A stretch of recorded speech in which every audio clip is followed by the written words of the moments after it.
Good morning, students. Welcome to my new video of Fundamental Unit of Life in class 9th. In this video, I will discuss about the cell organelles. And in last video, we have discussed about the mitochondria and endoplasmic reticulum, and the remaining cell organelles will be discussed in this video. So firstly, I will discuss plastids, which is a cell organelles. What is plastid? We have to discuss what is plastid. So plastids are membrane bounded bodies found in the plant cell. They are the site of manufacturing and storage of the food in the plant cell. तो plastid क्या है? तो plastid जो होती है membrane bounded bodies होती हैं जो कि प्लांट सेल में पाई जाती हैं, और प्लास्टिड में फूड का मैन्युफैक्चरिंग होता है और फूड का स्टोरेज होता है प्लांट सेल में. तो प्लांट सेल में जो फूड प्रिपेयर होता है और फूड का स्टोरेज होता है, वो सारा कुछ प्लांट सेल में प्लास्टिड के अंदर होता है. तो ये हो गया. और फिर इसकी डिस्कवरी देखना है कि प्लास्टिड कब डिस्कवर हुआ था या किसने किया था. तो plastid was discovered and named by Ernst Haeckel. मतलब प्लास्टिड की डिस्कवरी और उसको जो प्लास्टिड नेम है वो दिया था अर्नस्ट हैकेल ने. लेकिन प्लास्टिड का क्लियर डेफिनेशन जो दिया गया था वो AWF शिम्पर ने 1883 में दिया था. अब हमें देखना है टाइप ऑफ प्लास्टिड्स. तो तीन तरह के प्लास्टिड होते हैं: chloroplast, leucoplast, chromoplast. Chloroplast means green plastid, leucoplast means colorless plastid, chromoplast means colored plastid. तो सबसे पहले हम डिस्कस करने जा रहे हैं क्लोरोप्लास्ट. तो क्लोरोप्लास्ट में ग्रीन पिगमेंट होता है. They contain green pigment called chlorophyll and provide green color to the plant. मतलब प्लांट को ग्रीन कलर प्रोवाइड करते हैं क्योंकि उनके पास क्लोरोफिल पिगमेंट होता है. Chloroplast is also called kitchen of the cell. Chloroplast को सेल का किचन भी कहते हैं क्योंकि इसमें फोटोसिंथेसिस के द्वारा ग्लूकोज फॉर्मेशन होता है, और glucose is the nutrient which provide energy, और you can say it is energy containing nutrient. देखिए अब हमें क्लोरोप्लास्ट का स्ट्रक्चर देखना है.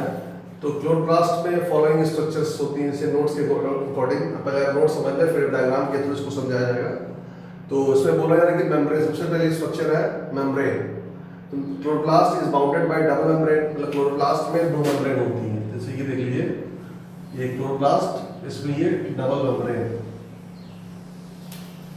फिर क्या है, स्ट्रोमा एक स्ट्रक्चर होती है. तो फ्लूइड इन द क्लोरोप्लास्ट, मतलब क्लोरोप्लास्ट में फ्लूइड भरा होता है, दैट इज कॉल्ड स्ट्रोमा. इसे क्या बोलते हैं? स्ट्रोमा बोलते हैं. फिर ग्रेनम क्या होता है? तो it is pile of coin like structure called granum. तो जैसे ये आपका स्ट्रोमा है, स्ट्रोमा में pile of coin like structure. तो एक कॉइन, दूसरा कॉइन, तीसरा कॉइन, चौथा, ऐसे कई सारे कॉइन लाइक स्ट्रक्चर्स होती हैं.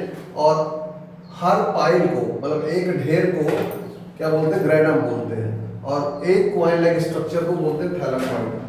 This is thylakoid.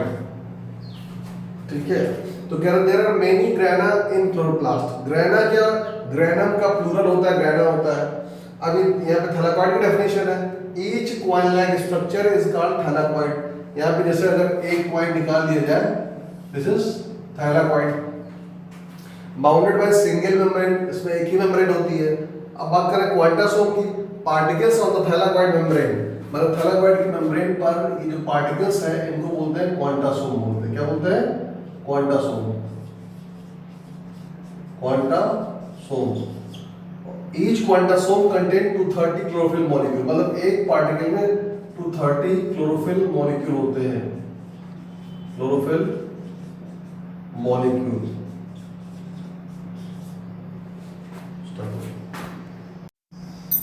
अब हमें क्लोरोप्लास्ट की नेक्स्ट हेडिंग देखनी है, स्ट्रोमा लैमेली. तो स्ट्रोमा लैमेली क्या होती है? Membranous strip connecting to grana. तो जैसे ये क्लोरोप्लास्ट और इसके अंदर ये एक ग्रेनम, ये दूसरा ग्रेनम, और इसको जोड़ने के लिए मेम्ब्रेन की पट्टियां होती हैं, इसी पट्टी को क्या बोलते हैं, स्ट्रोमा लेवली बोलते हैं। ये स्ट्रोमा लेवली है जो दो ग्रेना को जोड़ती है। अब है एक हेडिंग और आप देखेंगे, chloroplast a semi autonomous organelle, मतलब क्लोरोप्लास्ट को सेमी ऑटोनॉमस ऑर्गेनेल बोलते हैं क्योंकि इसके पास डीएनए, आरएनए और 70 राइबोसोम होता है, और डीएनए, आरएनए और 70 राइबोसोम की वजह से ये अपने नंबर को मल्टीप्लाई कर सकता है सेल में, इसीलिए इसको, मतलब ये अपने मल्टीप्लिकेशन के लिए सेल पे डिपेंडेंट नहीं है, इसीलिए इसको सेमी ऑटोनॉमस ऑर्गेनेल कहते हैं। माइटोकॉन्ड्रिया को भी यही के लिए भी एक टर्म यूज किया था, सेमी ऑटोनॉमस ऑर्गेनेल, क्योंकि उसके पास भी अपना डीएनए, आरएनए और 70 राइबोसोम पाया जाता है। अब एक डायग्राम के थ्रू क्लोरोप्लास्ट का अल्ट्रा स्ट्रक्चर समझ रहे हैं, क्योंकि अभी इसके पहले तक अभी आपको नोट्स के बारे में बताया जा रहा था, जो डिटेल थी इसकी, अब वो डायग्राम के थ्रू आप समझ लेंगे। तो जो क्लोरोप्लास्ट में डबल मेम्ब्रेन होती है, तो ये हो गई इसकी आउटर मेम्ब्रेन,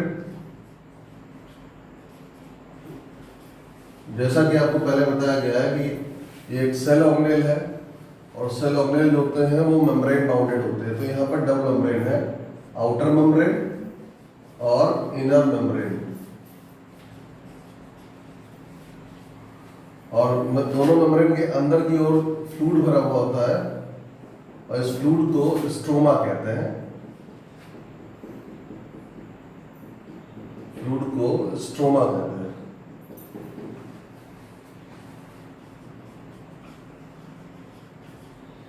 और जो है इसमें आप देख रहे हैं pile of coil like structure, मतलब कॉइल लाइक स्ट्रक्चर का ढेर, तो इस ढेर को ग्रेनम कहते हैं। लेकिन चूंकि एक क्लोरोप्लास्ट में बहुत सारे ग्रेनम होते हैं, तो प्लूरल हो जाएगा, ग्रेना हो जाएगा। और ग्रेनम में अगर हम एक कॉइन को अलग करके देखते हैं, जैसे ये एक कॉइन है, तो एक कॉइन लाइक स्ट्रक्चर को थाइलाकॉइड कहेंगे, क्या बोलेंगे इसको, थैलाकॉइड। एक कॉइन लाइक स्ट्रक्चर को थैलाकॉइड बोलेंगे, और थैलाकॉइड के इनर मेम्ब्रेन के अंदर की ओर कुछ पार्टिकल्स पाए जाते हैं, तो इन पार्टिकल्स को क्वांटासोम कहते हैं, इन पार्टिकल्स को क्वांटासोम कहते हैं। और ईच क्वांटासोम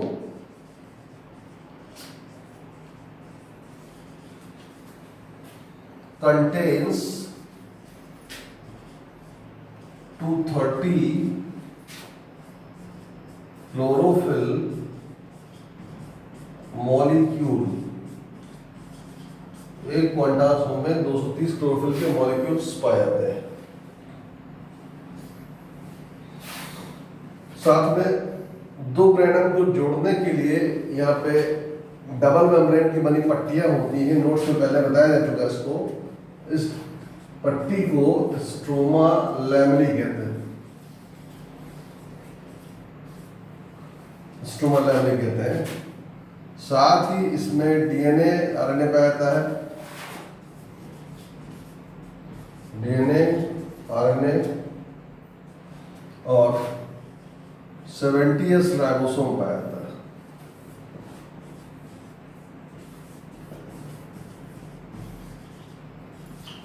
तो डीएनए, आरएनए और 70 राइबोसोम की प्रेजेंस के कारण इसे सेमी ऑटोनॉमस ऑर्गेनेल कहते हैं। इसमें एक सेंट्रल प्रोटीन पाई जाती है, और इस प्रोटीन को बोलते हैं पायरिनॉइड, और पायरिनॉइड के चारों ओर स्टार्च ग्रेन्यूल इकट्ठा रहते हैं। स्टार्च के कण है ये, क्योंकि जब फोटोसिंथेसिस होती है, ये सब है स्टार्च ग्रेन्यूल। जब फोटोसिंथेसिस होती है तो पहले ग्लूकोज बनता है, और ग्लूकोज को स्टोरेज या स्टोर होने के लिए ग्लूकोज स्टार्च में कन्वर्ट हो जाता है, क्योंकि स्टार्च का एक मॉलिक्यूल 1000 ऑफ ग्लूकोज मॉलिक्यूल से बना होता है। पायरिनॉइड आपको बता दिया गया कि ये प्रोटीन है जिसके चारों ओर स्टार्च का इकट्ठा होते हैं। तो अगर पायरिनॉइड की डेफिनेशन आपसे पूछी जाती है तो आप बता सकते हैं, it is a protein found in the chloroplast around which starch granules are arranged. तो जैसा कि आपको बताया गया, इसके मेन दो पार्ट होते हैं, ग्रेनम और ये फ्लूइड को स्ट्रोमा बोलते हैं। और क्लोरोप्लास्ट में फोटोसिंथेसिस होती है और फोटोसिंथेसिस के थ्रू स्टार्च का फॉर्मेशन या पहले ग्लूकोज देन स्टार्च बनता है, और तो इसीलिए इसको किचन ऑफ द सेल भी कहते हैं। अब फोटोसिंथेसिस के बारे में आप शुरू से सुनते आ रहे हो, तो इसके मतलब दो स्टेप होते हैं फोटोसिंथेसिस में, डार्क रिएक्शन और लाइट रिएक्शन। तो जो लाइट रिएक्शन होती है वो होती है ग्रैनम में हो जाती है, इसमें होती है फोटोसिंथेसिस की लाइट रिएक्शन, और स्ट्रोमा में होती है फोटोसिंथेसिस की डार्क रिएक्शन होती है। इन सब के बारे में आप क्लास 10th में पढ़ेंगे। अब हमें दूसरा सेल ऑर्गेनेल देखना है जो कि गोल्जी एपरेटस है। देखिए जैसा कि हेडिंग पढ़ी है ल्यूकोप्लास्ट, लेकिन अभी मैंने आपसे बोला था कि पहले हमें गोल्जी एपरेटस देखना है, क्योंकि हम लोग क्लोरोप्लास्ट पढ़ रहे थे, तो क्लोरोप्लास्ट मतलब प्लास्टिड पढ़ रहे थे, तो क्लोरोप्लास्ट अभी आपने स्टडी किया है। तो उसके प्लास्टिड के 3 टाइप होते हैं, क्लोरोप्लास्ट, ल्यूकोप्लास्ट एंड क्रोमोप्लास्ट। तो क्लोरोप्लास्ट हम लोग पढ़ चुके हैं, तो दूसरा अभी पढ़ना था ल्यूकोप्लास्ट के बारे में। तो ल्यूकोप्लास्ट कहाँ पाया जाता है? तो यह पौधों के उन भागों में पाया जाता है जो सनलाइट के कांटेक्ट में नहीं रहते हैं। These are found in those part of the plant which do not remain in the contact of sunlight, like underground stem and root। मतलब स्टेम का जो भाग जमीन के अंदर रहता है और उसमें प्लस ये ल्यूकोप्लास्ट पाया जाता है, प्लस रूट में ल्यूकोप्लास्ट पाया जाता है। अब ये प्लास्टिड ल्यूकोप्लास्ट कितने तरह का होता है? तो these are of 3 type, amyloplast, elaioplast, proteinoplast. तो एमाइलोप्लास्ट क्या स्टोर करता है? ये स्टार्च को स्टोर करता है। स्टार्च का दूसरा नाम एमाइलम भी है। इलायोप्लास्ट ये स्टोर करता है लिपिड, या लिपिड को फैट भी कहते हैं। प्रोटीनोप्लास्ट इसके नाम से क्लियर है कि ये प्रोटीन स्टोर करता है। अब हमें देखना है प्लास्टिड का तीसरा type, that is a chromoplast. तो इसकी लोकेशन के बारे में बात करेंगे। These are found in coloured part of the plant, मतलब ये पौधों के रंगीन भागों में पाए जाते हैं, मतलब ग्रीन को छोड़कर। And provide colour to the flowers and fruit, और फलों को और फूलों को रंग प्रोवाइड करते हैं या कलर प्रोवाइड करते हैं। जैसे एग्जांपल के लिए जैसे चिली है, तो चिली पहले ग्रीन होती है और बाद में रेड हो जाती है। एप्पल है, पहले ग्रीन होता है बाद में रेड होता है। तो इसका मतलब ये होता है कि जो क्लोरोप्लास्ट होता है वो क्रोमोप्लास्ट में कन्वर्ट भी हो जाता है। फिर they are rich in carotenoids pigment. अब कैरोटीनॉइड पिगमेंट क्या होते हैं? तो उसका एग्जांपल है कैरोटीनॉइड के 2 तरह होता है कैरोटीनॉइड पिगमेंट, कैरोटीन और ज़ैंथोफिल। तो कैरोटीन जो होता है वो ऑरेंज कलर का होता है, और ज़ैंथोफिल जो होता है वो येलो पिगमेंट है। और बहुत सारे हैं, लेकिन वो हर क्लास में पढ़ेंगे। नेक्स्ट सेल ऑर्गेनेल के बारे में देखना है जो कि गोल्जी एपरेटस है, और इसकी डिस्कवरी करी थी कैमिलो गोल्जी ने इन 1898। कैसे किया था इन्होंने? ये एक नर्वस सिस्टम स्टडी कर रहे थे तो उसी टाइम इनको मतलब गोल्जी एपरेटस दिखाई पड़ा। उस टाइम ये डिस्कवरी हुई थी। लोकेशन क्या होती है? It is located near rough endoplasmic reticulum. तो रफ एंडोप्लाज्मिक रेटिकुलम चूंकि न्यूक्लियस के पास होता है, इसलिए इसको न्यूक्लियस के पास ही कंसीडर किया जाता है। इसकी उत्पत्ति कैसे होती है? ओरिजिन फ्रॉम एंडोप्लाज्मिक रेटिकुलम से इसकी ओरिजिन होती है सेल में। इसका दूसरा नाम क्या है? इसका दूसरा नाम है डिक्टियोसोम। गोल्जी एपरेटस की डेफिनेशन देखनी है, तो इसमें क्या है कि Golgi apparatus is an organelle in eukaryotic cell that moves molecule from endoplasmic reticulum to their destination. मतलब गोल्जी एपरेटस ऐसे ऑर्गेनेल होते हैं जो मॉलिक्यूल्स को एंडोप्लाज्मिक रेटिकुलम से उनके डेस्टिनेशन तक भेजते हैं। मतलब गोल्जी एपरेटस की हेल्प से जो एंडोप्लाज्मिक रेटिकुलम में जो भी मॉलिक्यूल होता है, तो एंडोप्लाज्मिक रेटिकुलम से मॉलिक्यूल लेकर और सेल में कहीं भी उस मॉलिक्यूल को जाना होता है, तो गोल्जी एपरेटस की हेल्प से वो मॉलिक्यूल डेस्टिनेशन तक या उनके गंतव्य तक जाता है। फिर the organelle also modified product of ER, और ईआर के कुछ प्रोडक्ट जो भी सब्सटेंस होते हैं और तो उनका मॉडिफिकेशन भी गोल्जी एपरेटस में ही होता है। और उसके बाद जो फाइनल फॉर्म होती है उसकी, मतलब उस फॉर्म में वो पहुंच जाता है। तो आप क्या सीधा कह सकते हैं कि जो है गोल्जी एपरेटस में मॉलिक्यूल की प्रोसेसिंग के थ्रू कोई मॉलिक्यूल अपने फाइनल फॉर्म को ऑब्टेन कर लेता है। अब हमें गोल्जी ऑपरेटर्स की अल्ट्रा स्ट्रक्चर को देखना है। तो गोल्जी ऑपरेटर्स जो होता है वो फ्लैटेंड सैक्स, ये फ्लैटेंड सैक है, तो फ्लैटेंड सैक्स का बना होता है और प्लस कुछ जो है राउंडेड सैक्स होती हैं उनका बना होता है। तो इन फ्लैटेंड सैक को सिस्टर्नी कहते हैं। क्या बोलते हैं इनको? ये है cisternae. And these sacs are stacked one above another parallelly, मतलब ये सारे सैक्स जो है एक दूसरे के ऊपर स्टैक्ड होते हैं, मतलब एक दूसरे के ऊपर होते हैं प्लस पैरेलली अरेंज होते हैं। और तो ये तो फ्लैटेंड सैक हो गई जिनको सिस्टर्नी बोलते हैं, और जो है कुछ राउंडेड सैक्स होती हैं इनको वेसाइकल बोलते हैं। सैक है इनको वेसाइकल बोलते हैं।